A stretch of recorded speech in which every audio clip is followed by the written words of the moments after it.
in many ways, the price of following Jesus. Yeah, so that's kind of what the third set of is about, which is why it has the subtitle that it has here.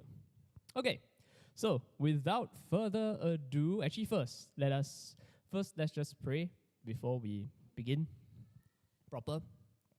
Let's go. Lord, we'd just like to thank you for this opportunity where we are able to gather, and we just like to put this upcoming this session that will follow into your hands. We just pray that we will gain from it wisdom, we will gain from it understanding, and that we will also learn how to use this understanding well to help make peace the way you taught your disciples to make peace. We pray all this in Jesus' name. Amen. Okay, let's go. Woo. Okay. Bloody blah blah. Hello. Well.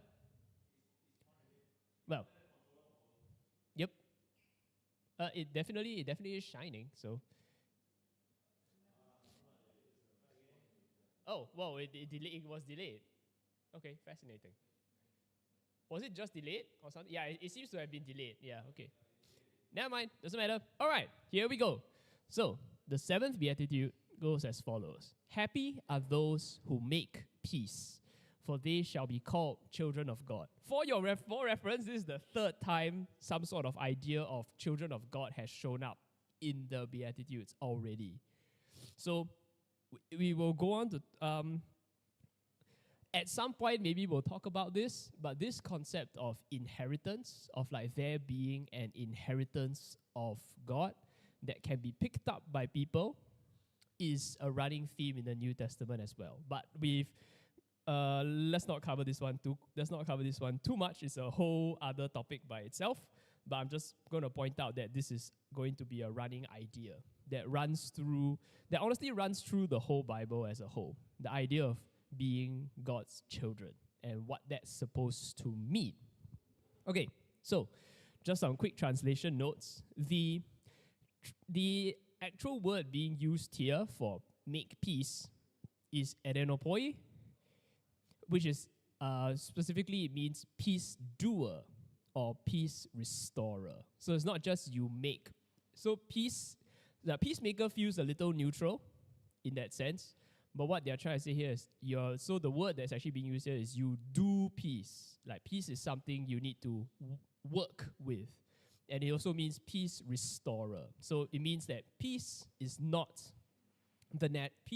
like the...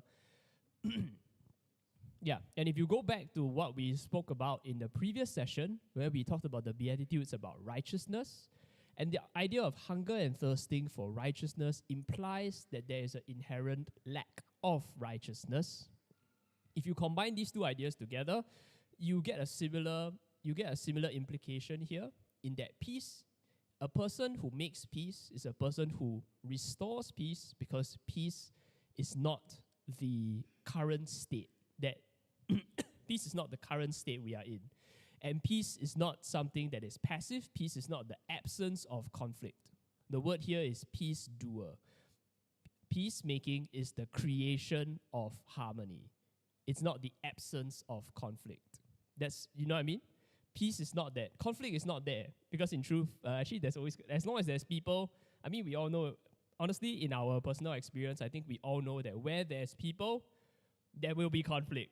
There's going to be some disagreement or something or another. We're not gonna like what this other person is saying, or something or other like that. Or we're just gonna, sometimes we just disagree over really mundane things. Like, what do you want for breakfast today?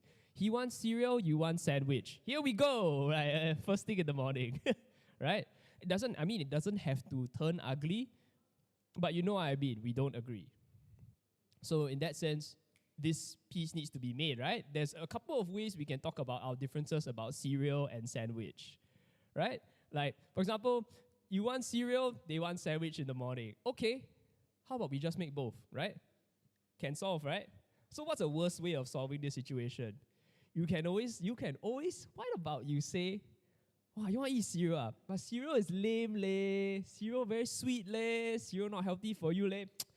This is a way to get into an argument in the first thing in the morning, right? This is a great way to start. What a great way to start the day with an argument about whether whose version of breakfast is healthier.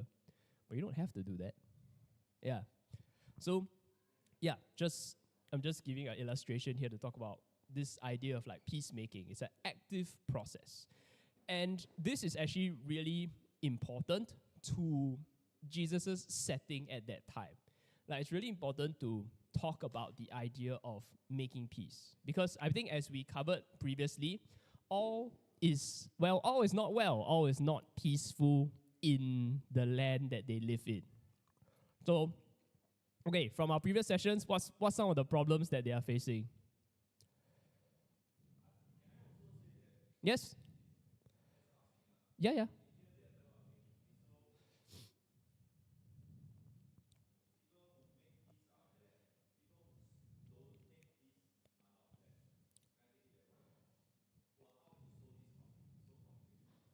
Hmm?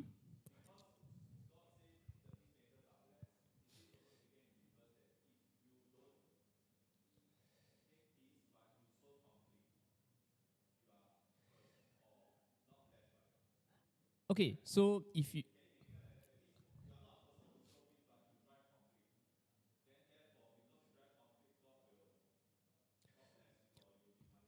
Okay, that's a good question. There's actually a bit of nuance to this, in the sense that when you say that making peace is something that to make peace is a happy state because you will be blessed in a such and such way, right? The implication is that there will always be conflict. And in many ways, the process of creating peace itself can also create more conflict. But in the you know what I'm trying to say, right? Like, the process of making peace itself is not necessarily one that is without conflict. I will go on to elaborate on this a bit. But I think the idea of making peace needs to be taken in the context of what is peace for? Like, why, like, what's the purpose of making peace, right? The purpose of making peace is to achieve that state of righteousness. Or in Jesus' view, the state of righteousness, and actually honestly, the implication of the Hebrew word for righteousness is that it's not just about doing the right thing, but it's also about being in the right relationship with other people. That's the meaning of the word. So the process of making peace is intended for this purpose. So if you stoke conflict without the idea being we want to get into this bad, if conflict is stoked due to your actions, separate from the goal of achieving this right relationship between people, that's not really making peace. Yeah. So there's a bit of nuance to the answer to your question there. So if conflict ends up being stoked, then really your motive, you need to, like, in a sense, we need, which is a purity of heart. Those are pure of heart. They will see God. The idea is that you need to check your motive at every turn.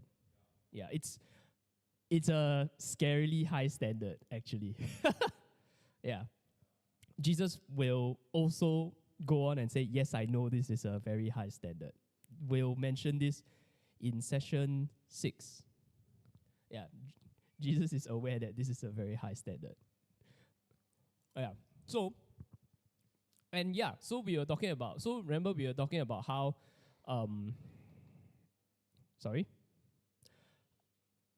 how this concept of making peace, like in the process of making peace, you can also end up creating conflict, right? So what my question just now was, so what are some of the troubles that the people in Jesus' time are facing? That this idea of peace making becomes a very important feature, apart from just daily life, obviously, because in daily life, like we said, in daily life, there's already a lot of trouble to be had. So, yeah, can you all think of any examples of like what some of the troubles they were facing?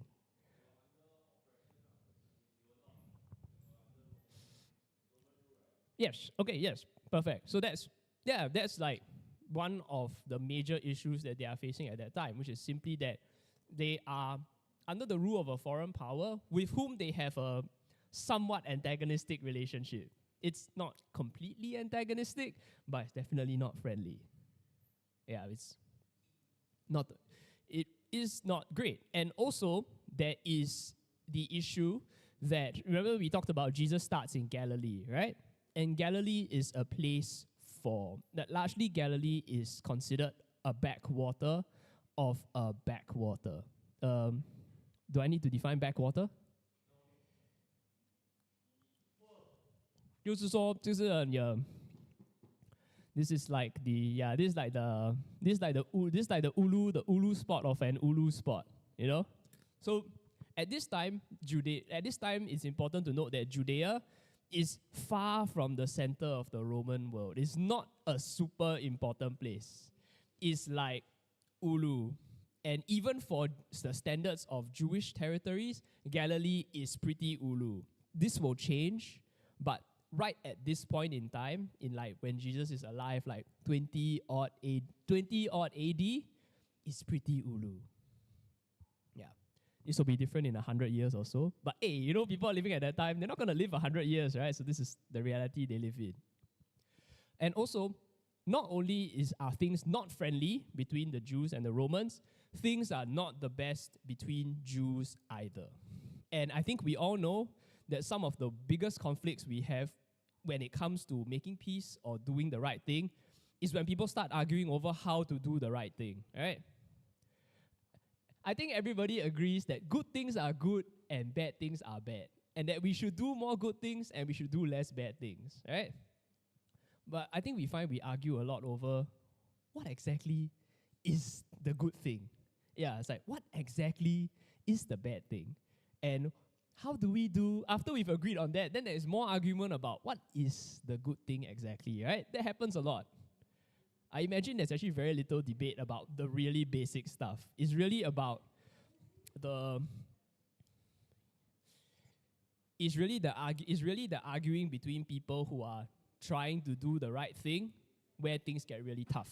And so it's important to set some context, because when Jesus talks about this is in many ways foreshadowing the kinds of conflicts that he's going to have. Do you realize that mostly up to like the last part of the Gospels, Jesus' conflicts actually mostly isn't with Romans at all.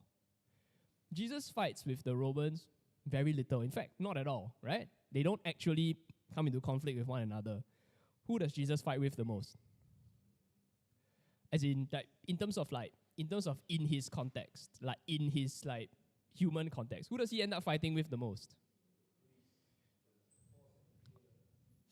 Well, that's what we call them now, technically, but you know, at that time they are like the teachers of the law, right? That's their societal position, right? And I think it's definitely worth understanding where everybody's coming from here, because it does get important.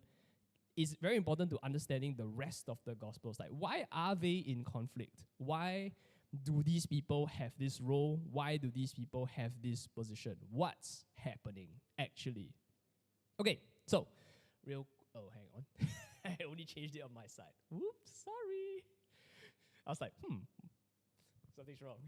Okay, all right. Can y'all see what's here? Is it too small? Okay, hopefully not. Anyway, so, apart from Jesus and his disciples, actually there were a lot more groups of Jews at this time, because the Jews are not just in Judea. I think, like I explained in session 1, the Jews are everywhere right now, from Egypt to what we nowadays would call Turkey. They are quite far. I mean, if you look at the biggest world map, you're like, that's not that far apart. But in those days, they didn't fly by plane. They didn't go by steamboat. No, they had to ride a horse or walk. Or ride a paddle boat. What is basically a big paddle boat? It's not that quick. So yeah, they were pretty widely spread apart. But at least in the setting Jesus was in Judea, Samaria, Galilee, there were kind of like 4 major existing groups of Jews already. And they actually had pretty different ideas on what's the right thing to do. How do we make peace? So Jesus is coming here going, blessed, like happy are the peacemakers, for they will be children of God. And everybody's in the audience going like, well, yeah, I'm making peace. You know, I'm trying to make peace. And Jesus is like, well, we have different opinions on that. We have different opinions on how to make peace, don't we? So, yes, so this is what he's talking into. So first group, we are going to go with the Sadducees.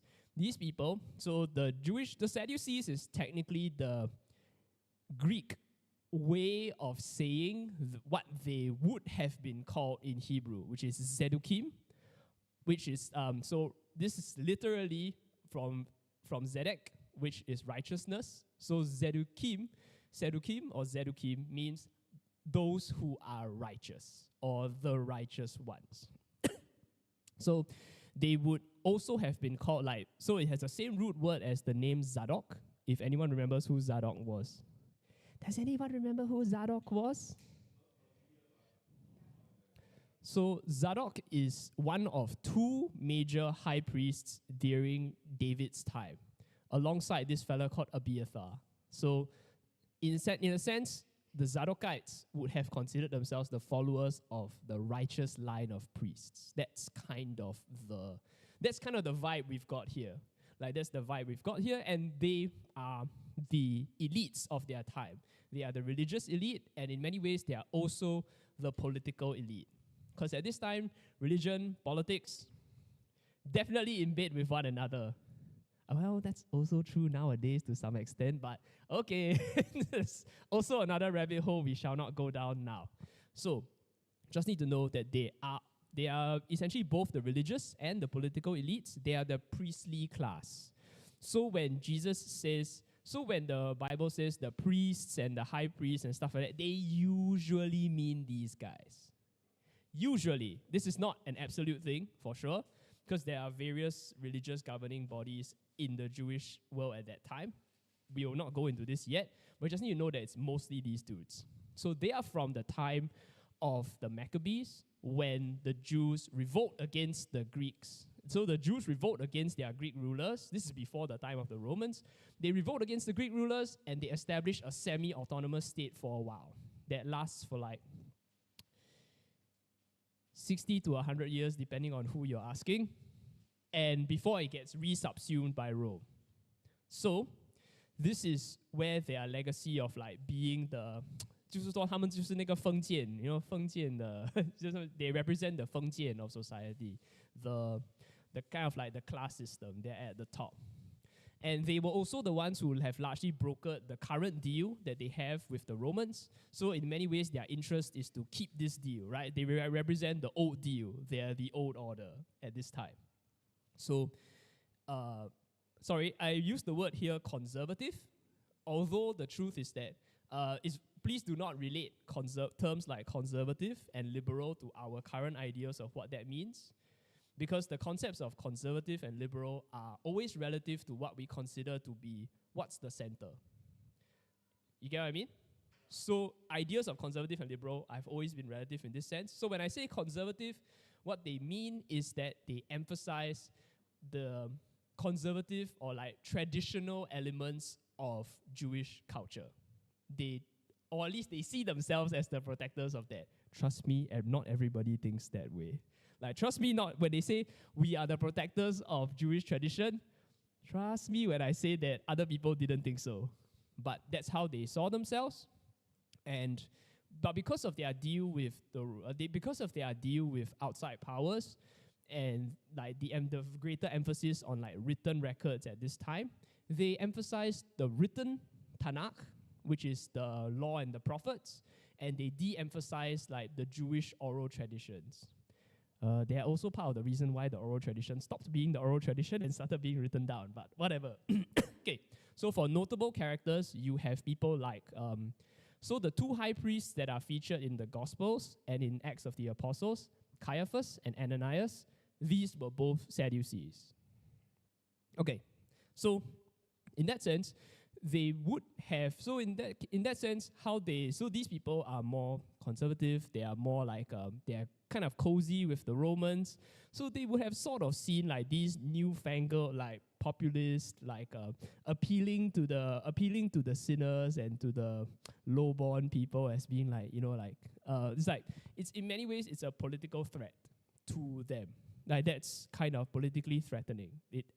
It sort of challenges the social order that they represent by going that actually the people who are lowly are the blessed ones, and they're just like, you sure about that, man? Yeah, so from their position, they were like, yeah, you sure about that? Yeah. So, and also like these like movements tend to be these movements with like social class elements to them are also dangerous in the sense that both Jewish and Roman societies were very strongly hierarchical, or they were becoming more so in any case. Okay, let's also not... Sorry, there's so many things that I'm like, okay, let's also not get into that yet. But the general idea... just the general idea is that society has a certain order and new ideas disrupt that order. New ideas break into that order and thus are seen as a threat. So that's kind of how the Sadducees would have seen it. Yep. Okay. Hang on. I need to remember to do this as well.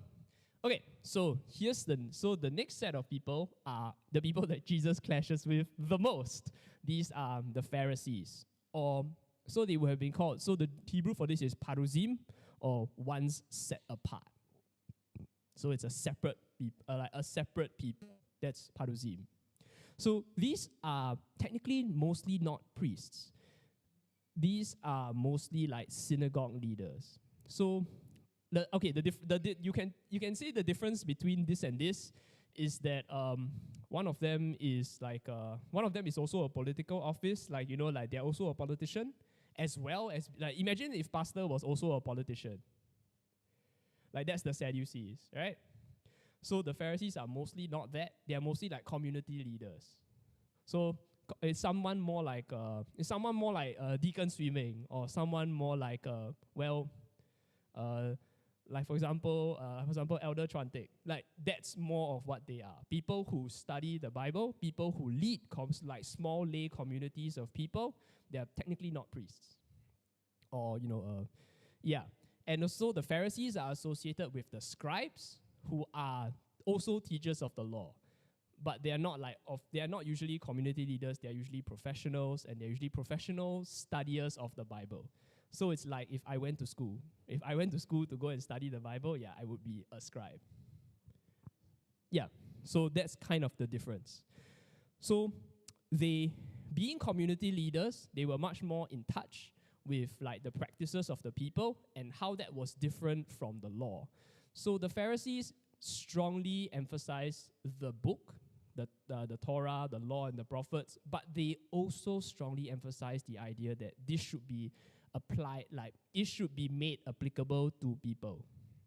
Because in many ways they understood that the Torah, at this time the Torah would have been written like 1,000 years before. Like literally it's like 1,000 years ago, lao kok until cannot lao kok already. Like it's really what? I mean, did people still wash themselves using plants in like that time? No. They already use like plant extract to make soap and stuff like that. They are no longer washing themselves with like a hyssop plant like that. They don't do that anymore. And so the Pharisees are the people who go like, okay, we don't do this stuff anymore, but the ideas in the Torah should still be applicable to people. And so they were largely the ones who invented the expanded set of laws for, this is their tradition anyway. Their tradition is the one that creates an expanded set of laws for people to follow. And in that sense, they're actually most like Jesus. Right? Like in that sense, they are most like Jesus in that they believe that the law and the prophets are still applicable today. They just had rather different approaches on what they emphasized and what they didn't emphasize, and what they thought was important and how to approach this. This is actually why they clash the most. Because they are the most... Have you noticed that people who are very similar to one another, when they start fighting, it gets pretty nasty, right? Like, because because you're so alike, you kind of know one another, right? You kind of know how the other person works. Like, or you are very close and you know each other really well. You can really say things, you can really say some things that really the other person, you really get the other person. That's the kind of relationship that, like, in terms of ideas, that's the kind of relationship Jesus and the Pharisees have. They believe largely in some similar things, but they have very different approaches to how they do it, which is why they fight a lot. Okay, so definitely note. If you note under like the notables of the Pharisees, you actually have people like Paul, right? Or in his previous name, Saul of Tarsus. You have people like Paul claims that Gamaliel ben Simeon is his teacher, and well, what am I doing here? Oh, right, somebody. Okay, thanks a lot. I see this. Okay, thanks. Yeah, so you have people like Gamaliel, you have people like Nicodemus. Like, these are technically all Pharisees, and notice they have a mixed relationship with Jesus, right? They don't disagree on everything, but they also have questions for one another, right? Even Nicodemus, who's relatively friendly to Jesus, he's like, I like these ideas. What about these ideas, though? They sound kind of funny to me. What do you mean, right? Like, that's their conversation when they talk about being born again. So they don't entirely disagree with one another, but the places where they disagree, they can disagree pretty sharply. That's the issue here. Yeah. So, and it is also worth noting that it is the Pharisee tradition that actually survives to the present day, or at least they don't call it that anymore, obviously, but the Masoretic tradition that modern Judaism largely derives itself from is from here. So if you are wondering why, so there's actually two layers. So if you notice, Jesus clashes a lot with the Pharisees in the stories and in the Gospels, right?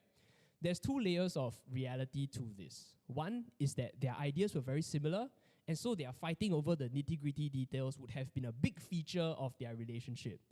But the second layer of this relationship is that, if you think about it, that means the early Christians would have had the most to fight about with these people, which is you can think of it as informing their role as the main villain of the story. Yeah. It's because they, in many ways, are the major antagonist. They are, in a sense, the major opposition, the major rival, so to speak, in Jewish thought. Okay.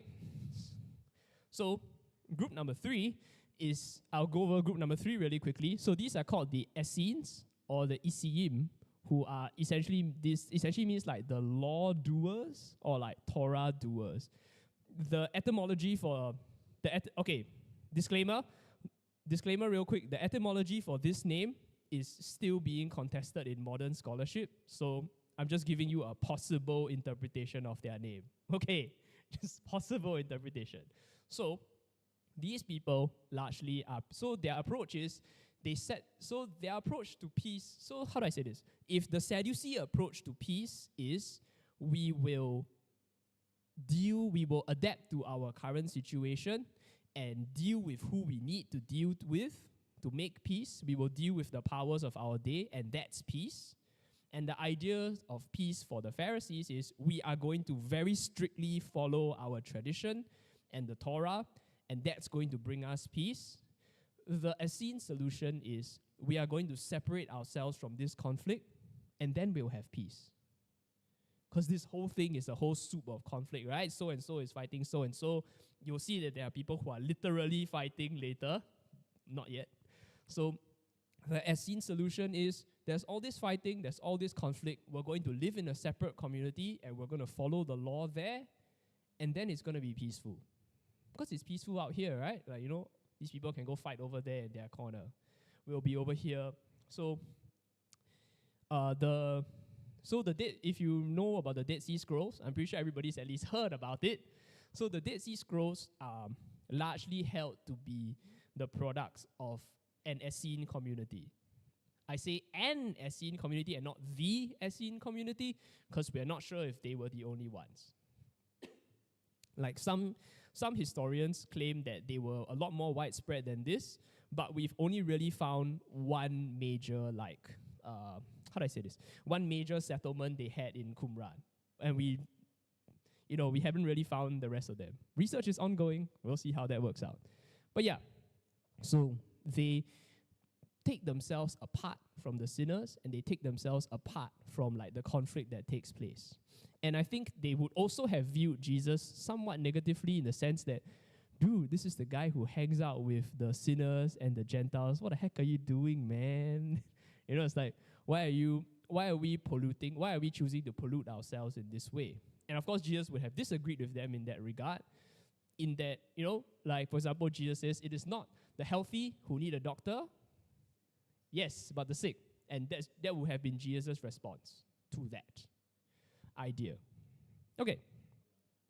And now let's go to the people who are actually fighting. Okay. Oh boy. Yeah. So these people were called the Zealots. And so in Hebrew, they would have been called Kanaim, or those who are fervent, those who are zealous for God.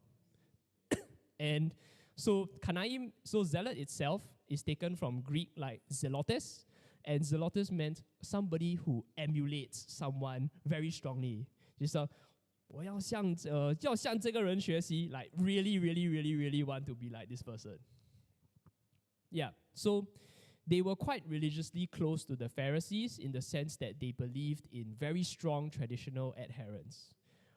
But they were also kind of a violent movement, and as such they actually had very little place in Jewish politics, because in many ways they saw the elite. What, Joel? For their time, yeah, fair enough. They eventually started what is basically to them a holy war, so not all that different. Yeah, they're not all that different in idea. So yeah, they had very little political presence because they saw elite Jewish politics as being in bed with the Romans. And of course, the Romans well, they want to kick the Romans out, right? They don't actually, they want, basically, so they're over here like, the Jews must be free, kick out the Romans, kill the pagans, kill the Jews who don't follow our idea of Judaism. They also did that. So they are pretty extreme bunch. It is actually strongly suspected that one of Jesus' disciples, Simon the Zealot, may actually have been one of them. At least, or rather, maybe he was still a member of when he joined up with Jesus, or maybe he was an ex-member. We don't know. But it is definitely notable that he's called the Zealot in that particular context. Because calling him a Zealot in that particular context means he's a rebel. He's a revolutionary. Like, that's what you mean. You don't actually mean they are fervent for God. They mean he's a revolutionary. Okay, it's definitely also notable that he is, in other translations, also called the Cananean. And Cananean is very definitely related to the political movement. So how much he is associated with the political movement does depend from translation to translation, to be fair. Okay, so they eventually play a big role in the Jewish revolt, in the Great Jewish Revolt against Rome. And do you remember Ananias from earlier? So Ananias, the high priest, right? They kill him and burn his house.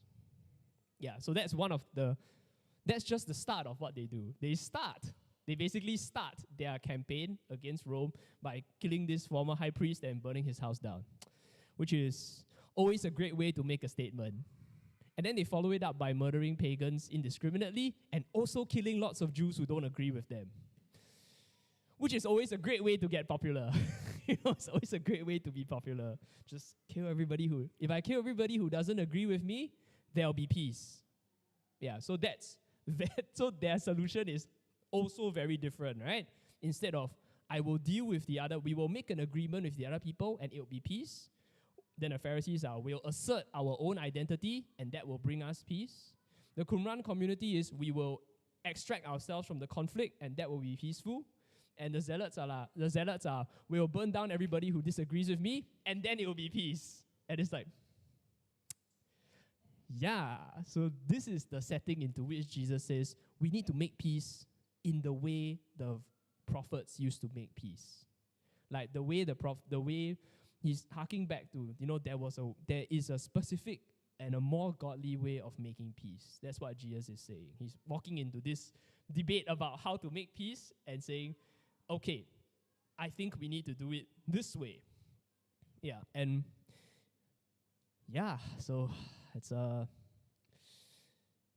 it would have been a bit of a tough sell. Let's just put it like that. It would have been a bit of a tough sell.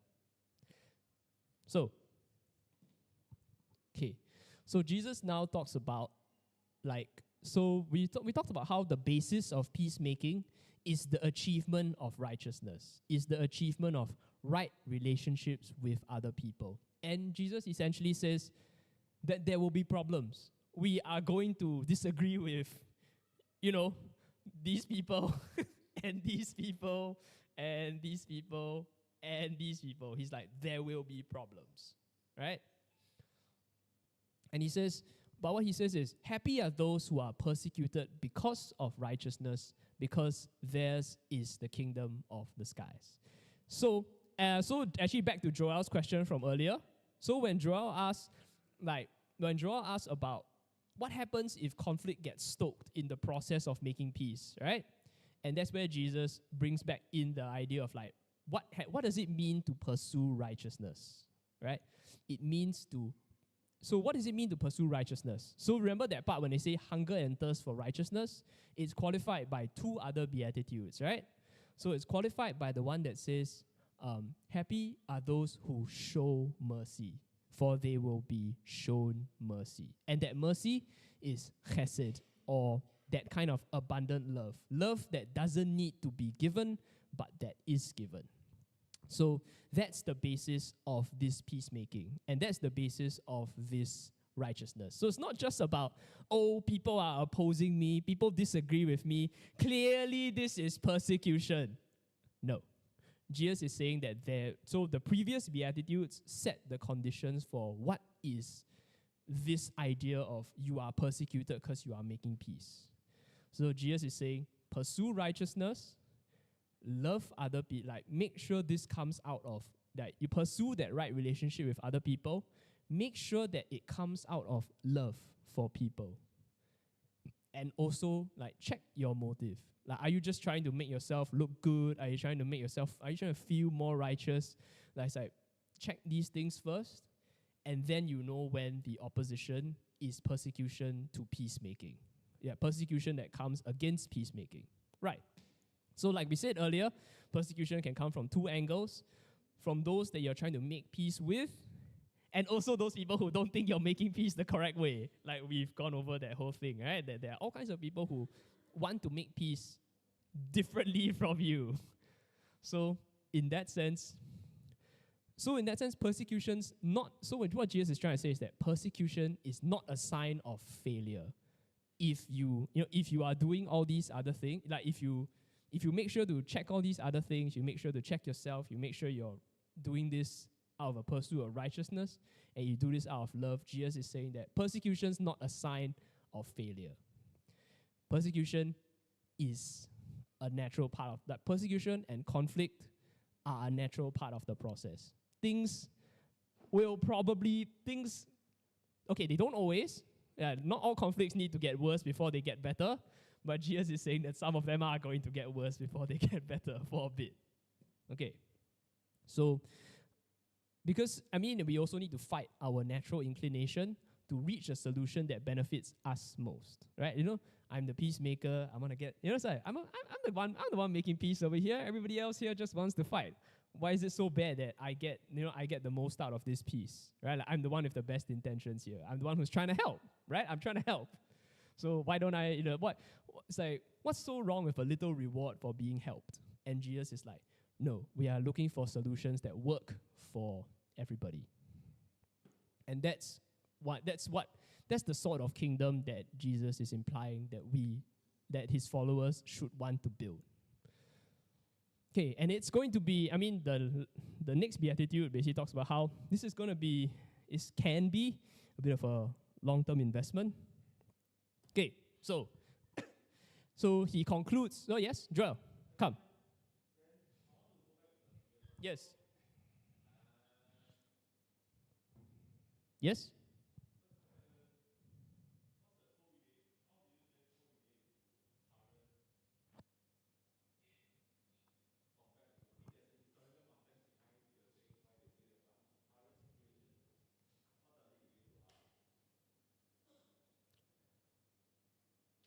Okay. In what sense? As in, like, where do we want to scope this?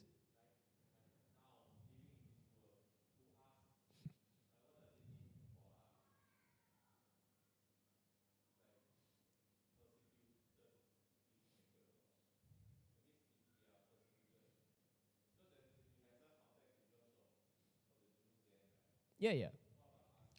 I think okay. How I would personally see this is that it is not necessarily the persecution that comes from the powerful as well, but I think you can think of persecution more broadly as a sort of like you can think of it more broadly as well as a opposition to attempts to make peace, or in many ways, I think.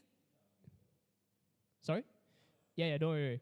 And then the other thing is also that you often also are opposed by people who, like I said, I think the idea that we are not only opposed by those that we are trying to make peace with, but also opposed by those who think of the peace process differently from us.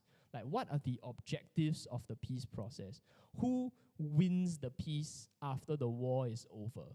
Right? Like, these are things that often get fought over, honestly, just as much as peace itself. Yeah?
Mm.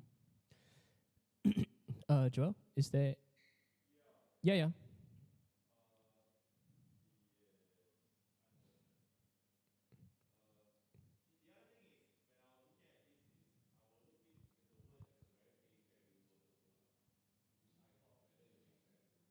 Uh, uh,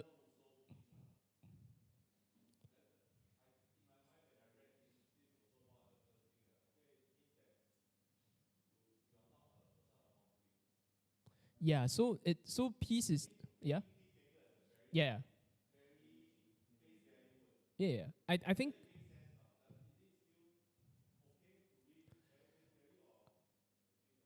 think it's not okay. So for a given value of face value, it's not necessarily wrong.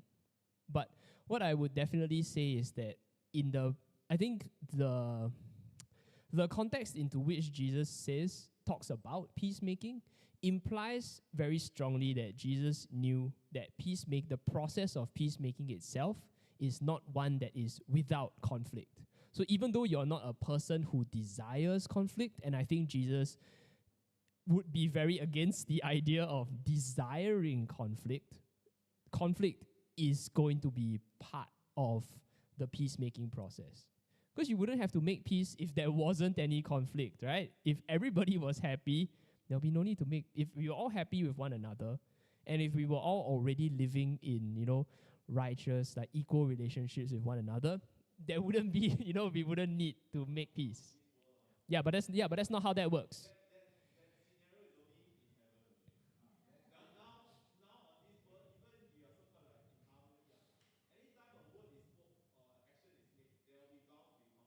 Yeah.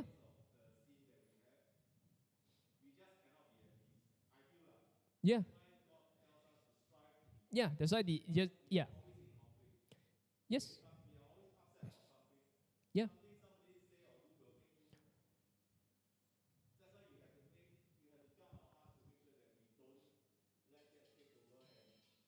Yeah.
Yep. Yeah, so that's basically where we are coming from here.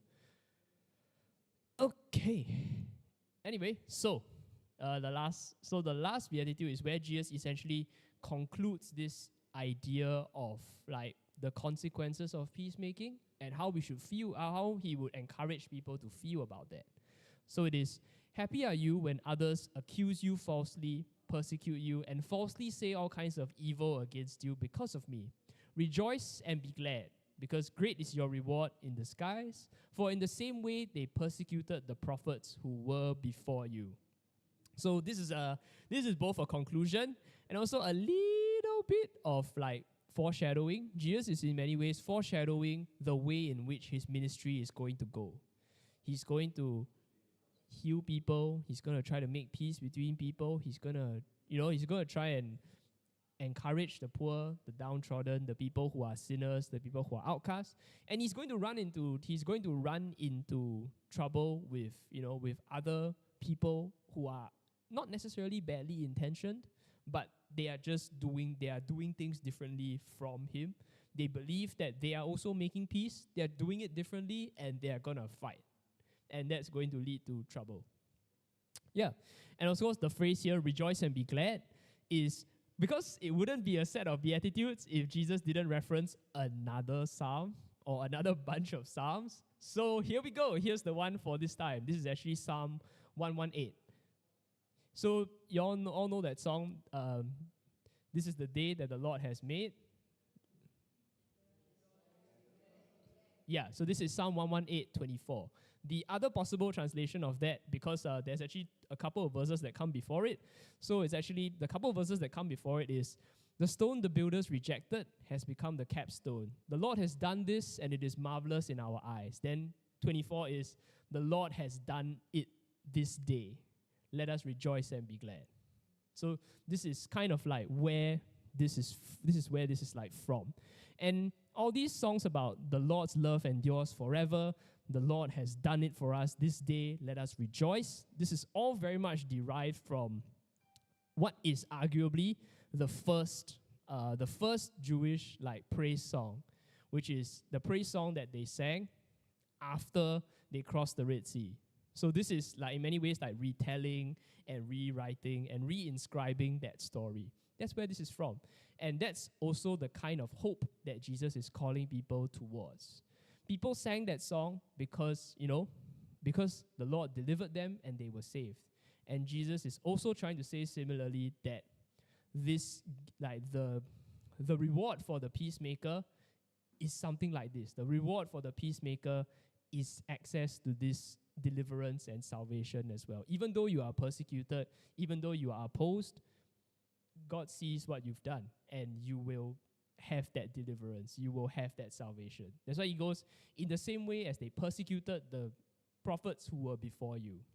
The legacy of the prophet, the legacy of the person who works towards peace, who fights for righteousness, is that sometimes they die without having seen that deliverance come.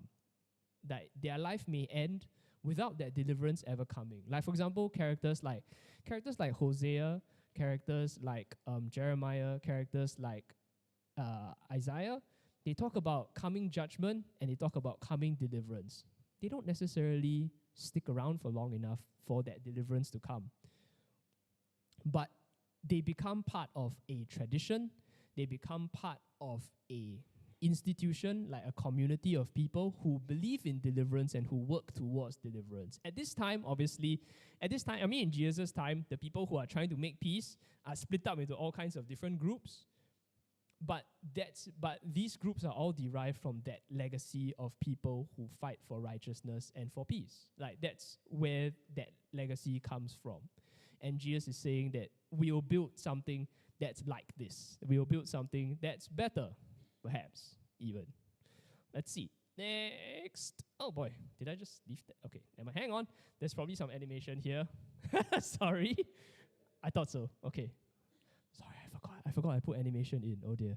Okay, so he's saying essentially you can interpret it as such. So happy are you when others oppose you for trying to make the world a more just place, trying to make people come back to a right relationship with one another, to see each other as equal images of God, to come back into a relationship of love.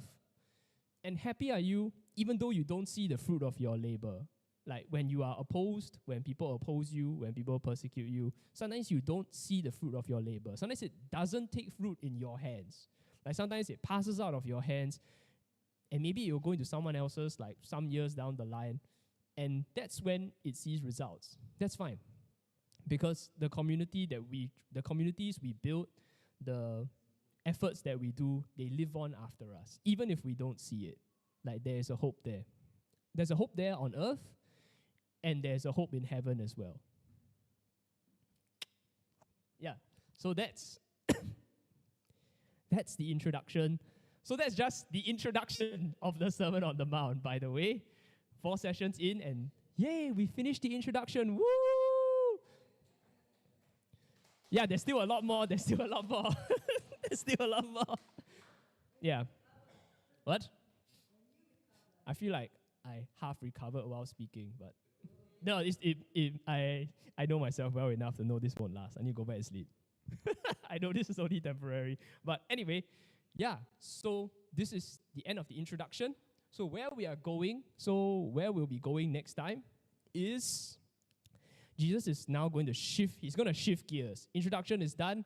I'm done talking about what I'm going to do. I'm talking about who we're going to go to. And I'm done talking about, if you join up with me, there's going to be risk and reward, right? This is that section, risk and reward.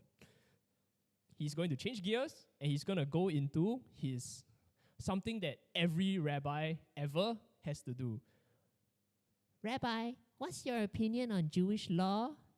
Yeah, he's going to have to shift straight. He's going to shift gears and go into that. Every rabbi gets asked this question. It's pretty standard, and Jesus is going to give his version of how this rolls. Yeah. But first, he's going to have a bit of an interlude that is actually quite famous. So we often call this section salt and light. There's going to be an interlude there, and that's actually what we're going to cover the next time when we come back in March. because it's actually quite a mysterious set. It's rather an interesting set of metaphors that he uses. It doesn't come out of nowhere either, and we will definitely go over that. Where does it come from? What does he mean? What does he mean when he says that you are the salt of the earth? What does that even mean? Like when he says you are the city on the hill, where's he getting that from? Like where do all these ideas come from? And where's Jesus taking these ideas?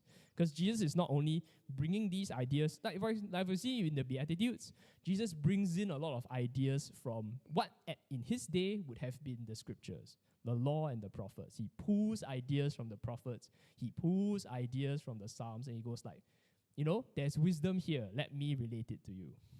And similarly, the next section's also not going to come from nowhere. He's going to go pull and let's expand like that. Okay, so yeah, that's going to be session 5. But for now, we are done with the intro. Thanks for being here. Thanks for listening.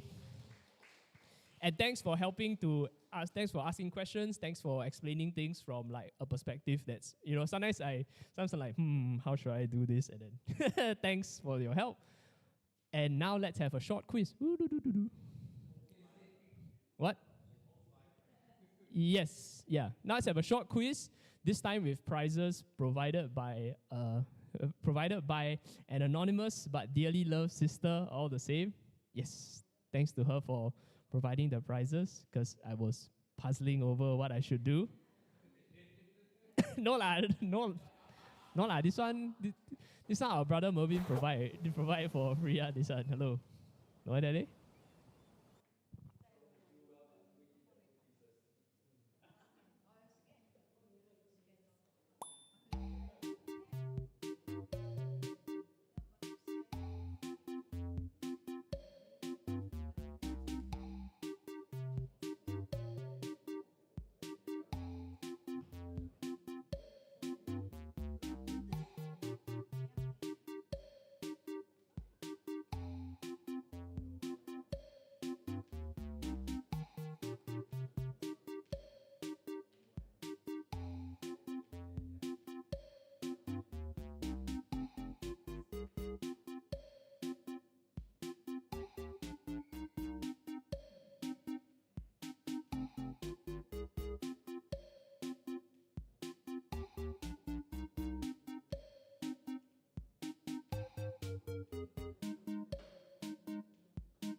As long as you can read it, I guess.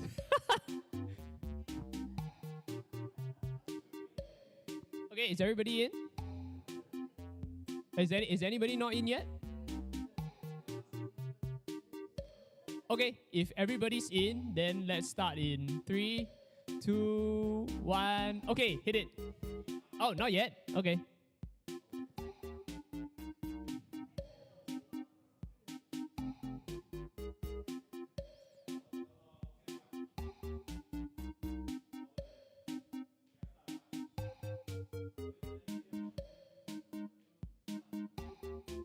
Okay, let's hit it.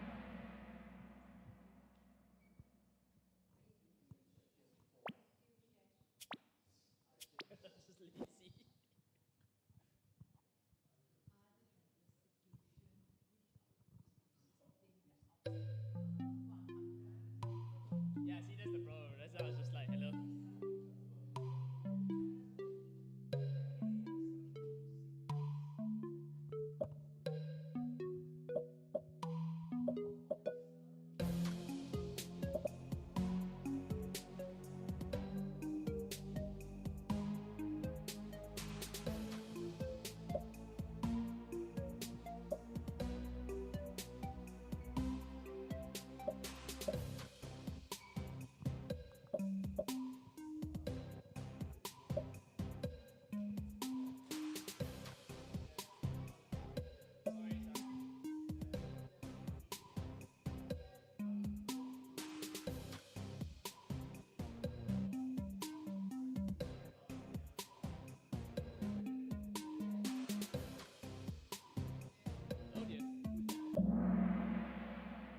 Okay, so we've got some interesting. So So we've got a whole bunch of we've got a whole bunch of interesting a broad spread of answers here.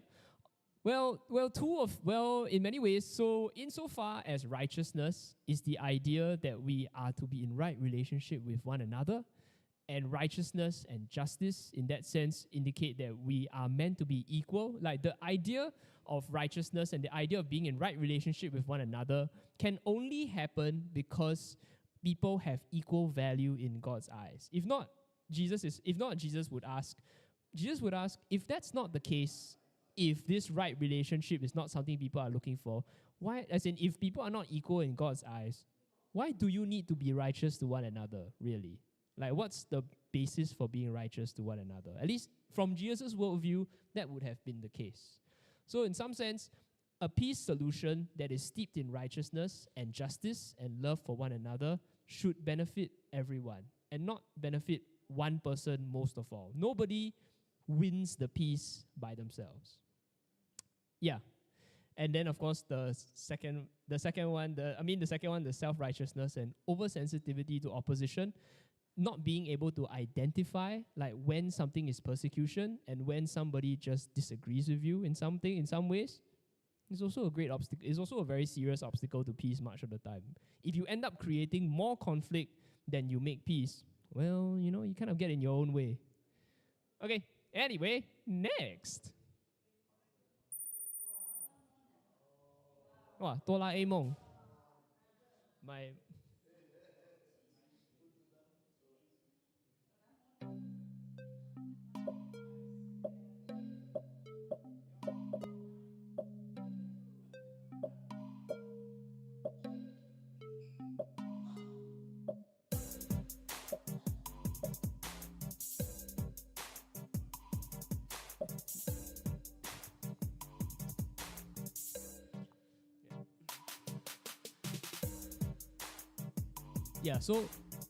So to clarify again, foreshadowing is essentially a literary device in which you talk about something that will happen afterwards, right now. So I say this in chapter 1 and it's going to happen like at some point in chapter 5. You're like kind of like looking ahead to the thing.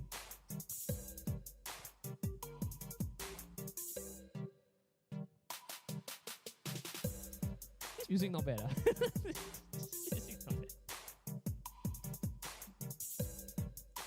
You okay, Matthew? Yep. Yeah, so in many ways, the ninth beatitude does characterize what Jesus' ministry will be like going forward. Okay, next. Oh.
Oh wow, there's actually an even split. What the? Okay.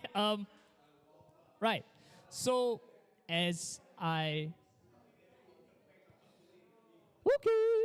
okay. Anyway, as I have probably, it's okay. Don't worry. It's fine. it's fine.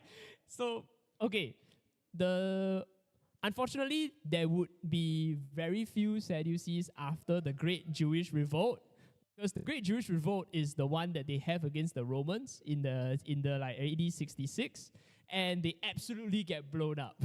They get absolutely wrecked by the Romans. There would be very little. So the religious structure part of the reason why the Pharisees become the dominant Jewish teaching in the first place is actually because a lot of these existing elites are a lot of these existing elites are kind of removed from their positions during the course of the various like Jewish revolts. So actually the Jewish revolts is actually the Sadducees' downfall more than anything else. Okay, let's go. Wow, Doraemon is just keeping their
So, okay, this is this one is a bit of a separation like trick question.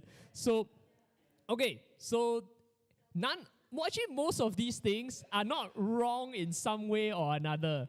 They are just not matched to the correct beatitude. Sorry. Okay, so they're not wrong. They're just not matched to the correct one. So option red is actually beatitude number 9. The yellow one is actually beatitude number 8. And blue is actually the opposite of the opposite of beatitude 7. So they are all points in the 3, but only number 4 is actually from the one in question. This is an open book test, by the way, so you can definitely check the beatitudes. I'm not banning like checking the verse itself. Please check if you have to, like I said before. Okay, next.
Yay! Okay, everybody mostly got it right. Woohoo! All right, hooray! Okay, so like I said, like I argued previously, one of the reasons why the Pharisees feature so strongly in the Gospels and also in the Acts of the Apostles, in the sense that Paul, who becomes the main character of Acts, is a former Pharisee, is actually because in many ways they have many of the same ideas. But it's an illustration of the fact that it's people we know and people who are the closest to us in our ideas who we sometimes clash most strongly with. Yeah. Anyway, next. Wow.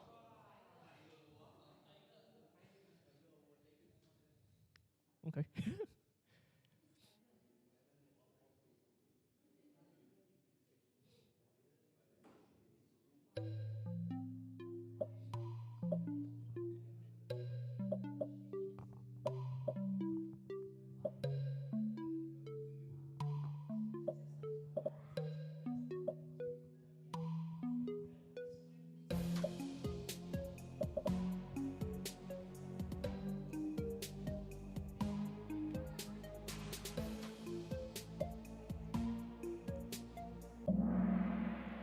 Okay, people, almost everyone got this one right. Yes, yeah. So that actually best describes the zealots, and I would say that Jesus definitely strongly opposes the idea of going around stabbing people who don't agree with your faith. They actually, so it was a side note that I didn't mention like during the thing, but there was actually a subgroup of the zealots who were called the Sicari, or literally called men with daggers, because they would go around committing political assassinations. So, yeah, not great. This is not how you make peace. Jesus is like, no, this is not how we do things around here. Okay, next. So there's a total of 8.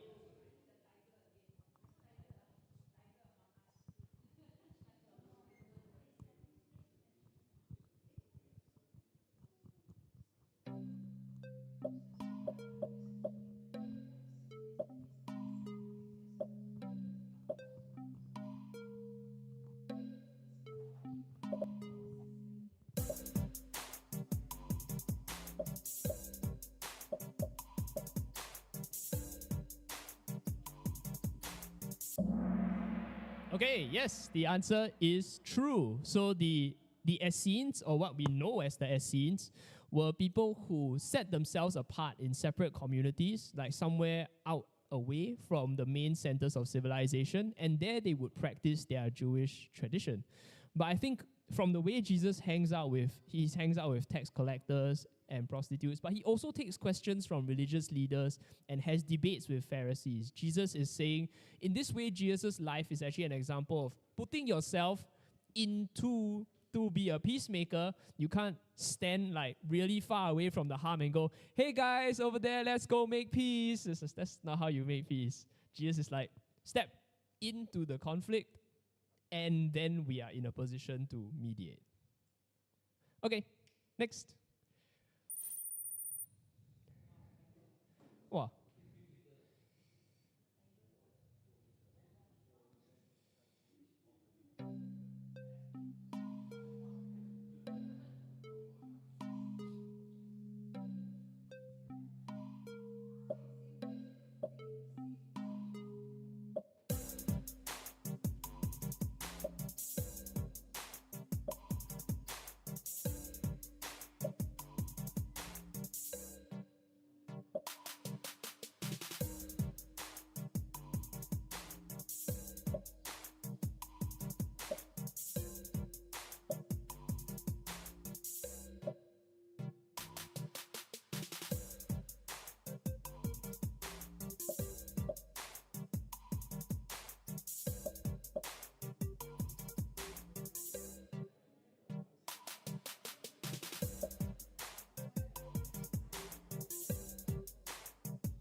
Okay.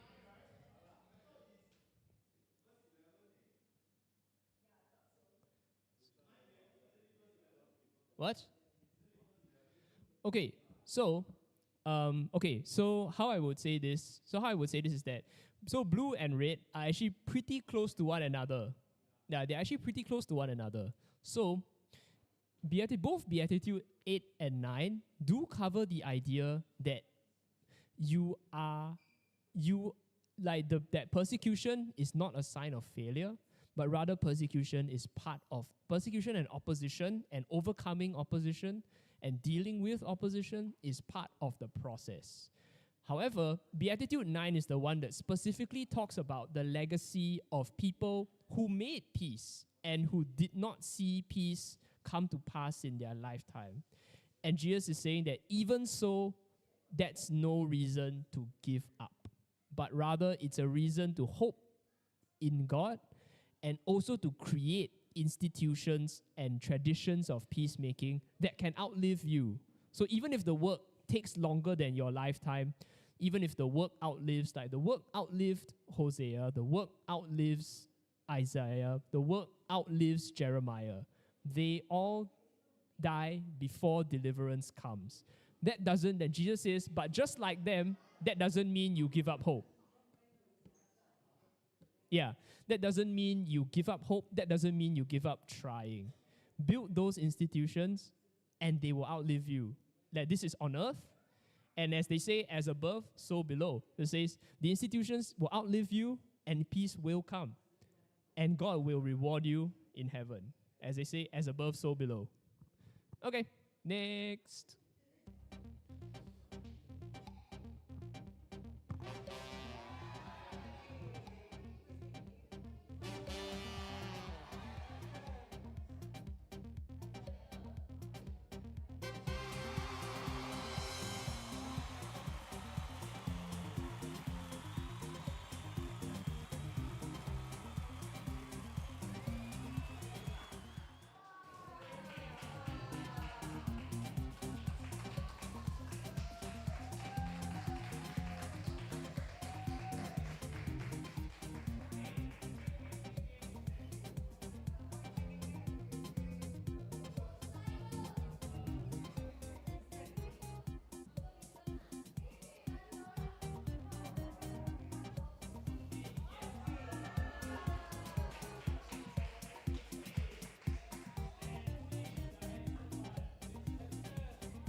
Okay, thank you. Thanks for everybody for participating, and thank you. Sorry, Tian, you need to go. If you need to go, just go. Don't worry. Anyway, we'll see y'all back in March, and let us close in prayer real quick. Right. So, thank you, Lord Jesus, for this session. Thanks for everybody who took part so actively, and thank you also for the things that we have learned.